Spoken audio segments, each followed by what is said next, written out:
Hi guys, so my name is Mahi and this is how I got a 1510 on my SAT, which was a 100+ point increase. So I want to talk about why I'm making this video.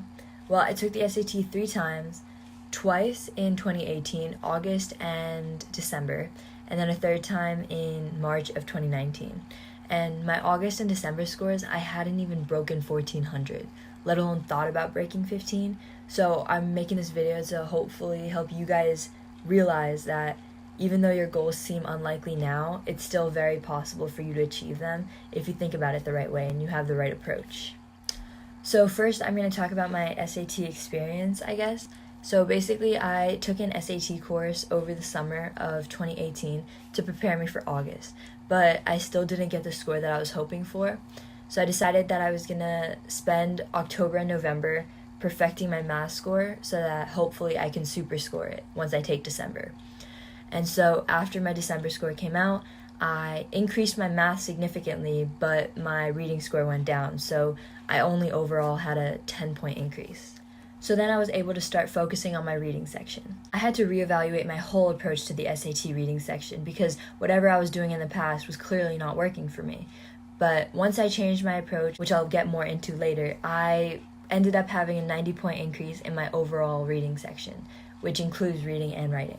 And I had another increase in math. So this 1510 that I got in March ended up being my super score with a 740 in reading and a 770 in math. So when I was studying solely for the math part of this SAT in October and November, I used a couple of resources. I used Barron's book, the Blackbook, and Khan Academy. So I used the books, which I'll link in the description below. I used them to take notes on math concepts I wasn't very clear on because I knew that right before the SAT I would need to review those because I would have forgotten them by then. And so after I was done taking notes on these concepts, I did a bunch of practice problems on Khan Academy. I used those mini timed sections, and that helped me sort of get into a testing mode where I was under pressure. And so Khan Academy is especially important when practicing because the College Board tends to recycle their math questions. So if you do enough practice, you're never going to be surprised or shocked by a question that you see on the exam because you would have already seen it before while practicing. So my only real advice for this is to take notes and practice because that's the only way that you'll really get the score that you're looking for. So for the SAT writing section, I used two main resources. I used the Blackbook and Khan Academy. And so the Blackbook was really helpful in explaining the grammar rules because the College Board is very specific in the types of rules that they use. So it's important to know which ones you need to have memorized. Like, for example, in school you may not have learned the Oxford comma, but the SAT requires it. So that could save you a point or two on the actual exam. I used the Blackbook to jot down any grammar rules that I would need to know, any and all of the grammar rules that I would need to know for the exam.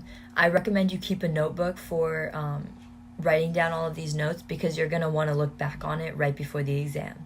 So then I would do practice mini sections on Khan Academy, and after I was done, I would go through all of them, the correct answers, the wrong answers, and I would write down all of the rules that they were asking me just so that I know I wouldn't forget them right before the exam because there's so many of them. So for the SAT reading section, I only really used one resource, which was Khan Academy. So I would do all of those practice mini sections, and for the first couple weeks of me studying the reading section, I spent time just being able to summarize the passages in 1 to 2 sentences because I realized that I wasn't able to really gather the main idea of the passage, and therefore I wasn't able to understand what I was reading. Once I was able to understand the passages and their meaning, the questions became much easier. Like the writing section, in reading, whenever I answered the questions, I would go through all of them, even the right and wrong ones, to make sure that I understood why I was getting it wrong, if I was, or why I was getting it right. For my past exams, I never really went over my right or wrong answers, and I think that really made a difference for me in my March exam. So in summary, I wanted to make 3 points from this video. 1, make sure you take notes on all of the topics because even if you think you understand a concept, it's very likely that you might forget right before the exam. 2, use Khan Academy because their practice questions are very similar to the College Board and practice really does make perfect with this exam. And 3, make sure you do practice tests, more specifically College Board practice tests, because that'll give you the most real experience, and make sure you do it in a timed environment so that way you'll know how you might react or feel during the actual exam. So I really hope this video helps, because I know that when I was studying for the SAT, I watched a bunch of YouTube videos just like this one. I really hope that you guys like this video, and I just want to say good luck on your next SAT.